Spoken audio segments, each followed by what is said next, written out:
In the middle of North America, there is a region that rarely makes global headlines, but quietly plays one of the most important roles in Canada's economy. Alberta, a province rich in oil, natural gas, and some of the largest energy reserves in the world. From the outside, it looks like just another part of Canada. But inside the province, a long-running question keeps resurfacing. What if Alberta didn't want to stay part of Canada forever? Not as an official policy, not as a declared movement, but as a growing idea that appears again and again in political debates, economic discussions, and public frustration. To understand why this question even exists, you have to understand what Alberta actually is. Alberta is often described as the energy engine of Canada. It produces a significant share of the country's oil and gas, and its resources are deeply tied to both national revenue and international exports. But here is where tension begins. While Alberta generates enormous wealth through its natural resources, many of the major decisions about those resources are made at the federal level in Ottawa. This includes environmental regulations, pipeline approvals, and energy export policies. And over time, this has created a familiar political friction. A question that keeps coming back in different forms. Who should control Alberta's resources? The province that produces them? Or the federal system that governs them? This disagreement does not stay in one place. It shows up in elections, in public debates, and in shifting political movements across the province. Some voices in Alberta argue that the province contributes heavily to Canada's economy, yet does not always have full control over the decisions that shape its own energy future. Others argue that being part of a larger federation provides stability, shared infrastructure, and economic protection. Between these perspectives, Alberta becomes something more than just a province. It becomes a symbol of a larger question. How much independence should a region have inside a modern country? Over the years, small political movements in Alberta have occasionally raised the idea of greater autonomy. And in more extreme cases, some have even suggested the possibility of independence. But it is important to understand what drives these ideas. It is not just political disagreement, it is also economic identity. Alberta sees itself as a major energy producer, deeply integrated into global markets.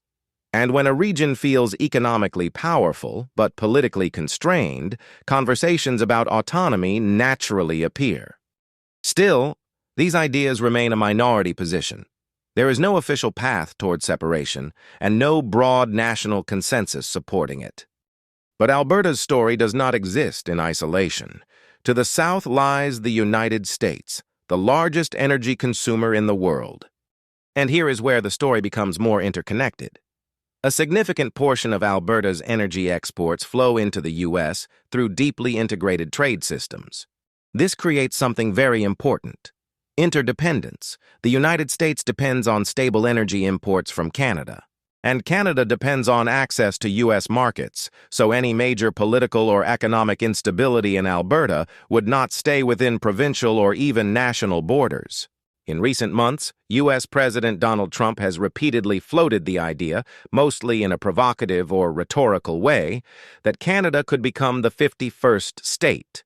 This isn't a formal policy proposal, but more of a political taunt that has resurfaced during broader tensions in U.S.-Canada relations and trade politics.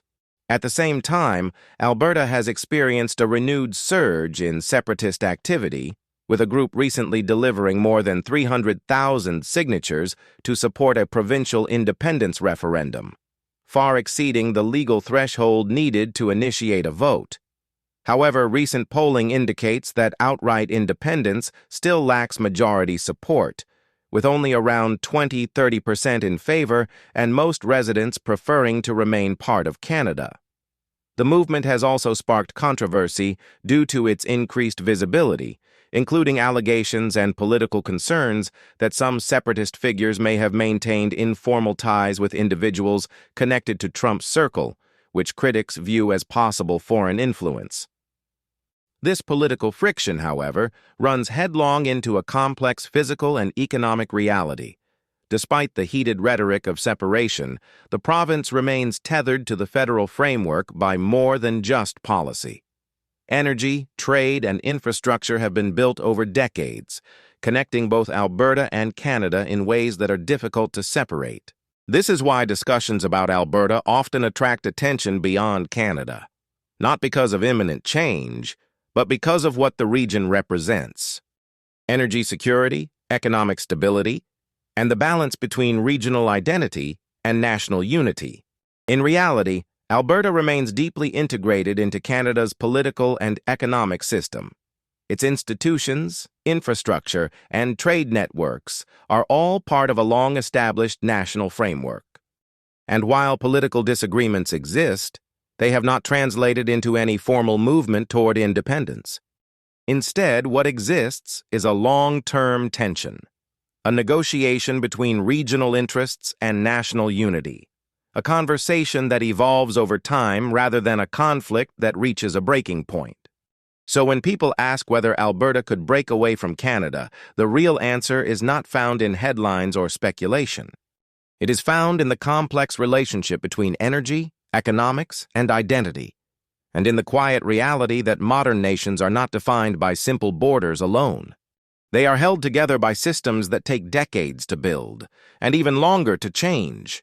Alberta remains one of the clearest examples of that balance, a powerful region inside a larger nation.